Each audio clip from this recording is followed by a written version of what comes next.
Alright, so lately I've realized that there's really no quality Burning Abyss gameplay with, commentary on YouTube.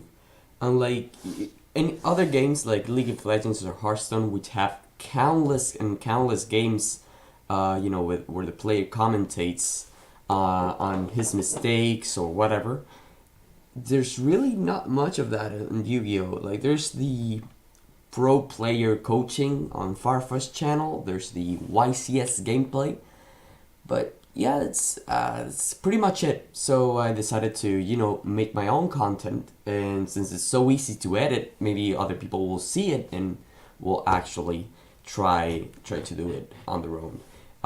As you can see, I'm top 50 on Dueling Book. I played only Burning Abyss. To get here, I played this version, the Joshua Oster's version, but for the replay that I'm gonna show you, I've been playing this one. Main's DD Crow because Burning Abyss is super popular in Dueling Book, so DD Crow's insane in the matchup. No Kaijus because the win condition in this matchup is snow, so yeah, Kaijus do nothing against snow. So yep, let's go straight into the replay and start. I won the die roll. I saw that he had 45 cards, so I immediately knew I had to go first. I usually blind first anyways, but now I knew that he's playing that Thomas Rose bill with like no Pilgrim and all that. So yeah. Anyway, I choose to go first. Open pretty standard hand, but no Burning Abyss. Tour Guide, and even if he got interrupted, I could have played, but yeah. Mill very well, Rhino and Scarm and Destrudo. So now I can chain block my Graph, so my Seer comes up, which is pretty good. My Rhino won't do anything because I have Savers in the hand, and I've already milled Scarm. So I'm just gonna mill Calcap, which is useless in this matchup, and you don't, yeah. Anyways, this is pretty easy stuff here. I don't think I need to comment on anything.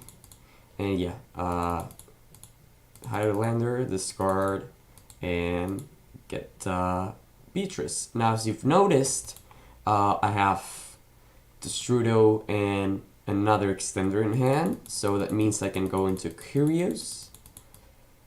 Rhino Burning Abyss and two extenders is a pretty easy Curious and Beatrice. And yep. This way I can save the Beatrice effect for another disruption with Farfa, or just to get even more advantage. Yep, this is pretty easy stuff. I searched Barber because I want every other Burning Abyss in the deck, just in case I need to send them with Beatrice. I know I run 2 Farfa, but still. This is... So he normal summons Rhino, as we knew he was Burning Abyss anyways, due to the 45 cards. And here's what I realized I actually made a mistake. If I had gone for, I don't know, Topologic or something like that, instead of just sitting on the Curious, right now he would have pretty much no target to go for the Cerberus that he could go into. Cerberus into Highlander is very good because I cannot kill the Cerberus by chaining Highlander, and he gets to draw a card. He also gets, he gets 2 spaces for the arrow, so Snow is not as good. And yeah, as soon as I realized he could just make Cerberus, I'm forced to use Highlander. Oh no, actually, I use, yeah, okay, that's better. Yeah, I use Snow. And from now on, every time he summons 2 monsters, I'm sort of obligated to use the disruption on him, which kind of sucks. But yeah, I'd like to know, would you guys have done the same? Do you think it's correct to summon Highlander here if you know you're against Burning Abyss? Yeah. So anyways, he gets pretty good discard with the dangers, and extends with the dangers. Dangers are just insane. And yep, he gets 2 monsters again. So now I'm forced to Highlander and pop one of the dangers. And now he uses Skullcap effect. Now if if you know anything about Burning Abyss, it's obvious that he has a Highlander in hand. So I should have changed DD Crow, or at least used DD Crow on Resolution. But yeah, I did not realize that. So, anyways, he gets the Highlander out, and now I'm under a little bit of pressure because with another extender, if he mills like very well and he has like the Strudel in hand or stuff like that, he could go for the Jossie game, Jossie play. I only have one interruption that he knows of. DD Crow is very good. It's just not that good against Jossie. But I'm a little bit scared, but not that much. Anyways, he mills the Strudel, which is pretty insane. So if he has another non-BA extender in hand, he could go for the Jossie play. And I decide not to chain Beatrice, because if I chain Beatrice and send Farfa, I do not have Farfa for the rest of the turn. So what I just want to do, if he kills Beatrice with a Pilgrim, I can still do the Farfa play, because Dante gets back the Seer summons Graf summons Farfa. And I decide not to chain anything. He kills a Highlander, summons the Strudel, and yep, I just use the Beatrice effect to banish the Strudel. Well, not really banish, get it back to the deck. And yeah, basically right now he does not have anything else. Even if he's summoned like another extender, I don't think he could win. So yeah, this is game for me. Anyways, game 2, he makes me go first. I've sided in the 3 cherries that I have, because even if I go first, they're still really good. And because they can banish Brutal Sword, if they use cherries on you, you still have some good targets. Anyways, he starts with Second Light. I decide that I'm not gonna Ash Blossom unless he's gonna send a Snow, because the Snow is sort of what kills you. Anyways, Emo's 3. You do not Ash the Rhino. Never.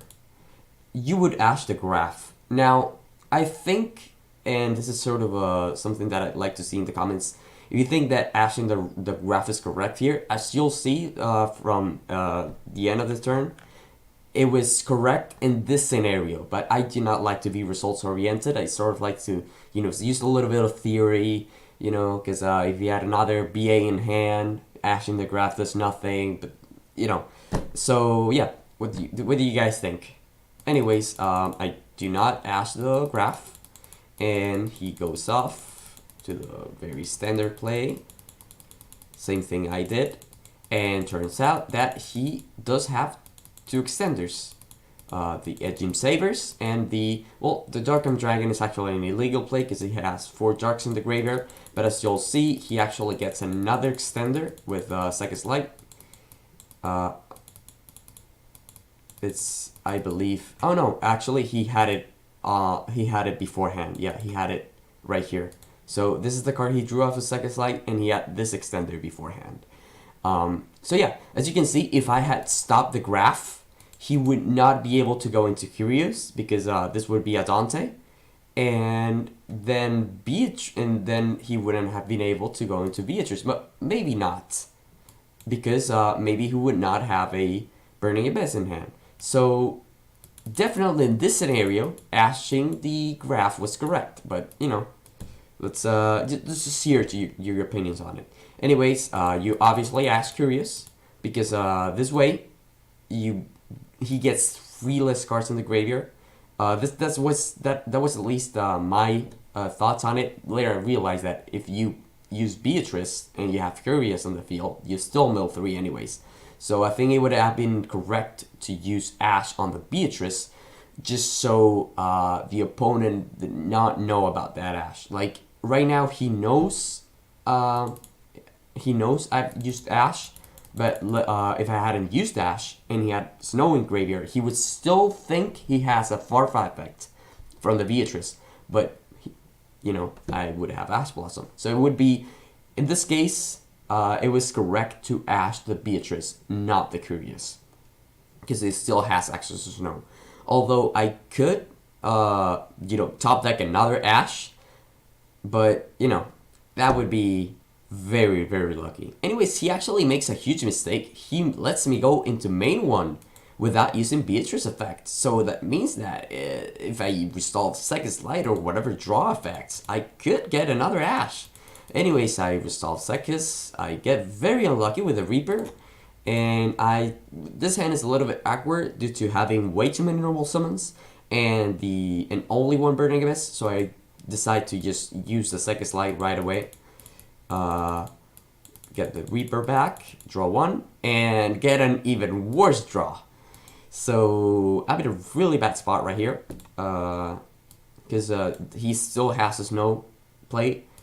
But, still no reason not to play. He does have the Curious pointing to my side of the field.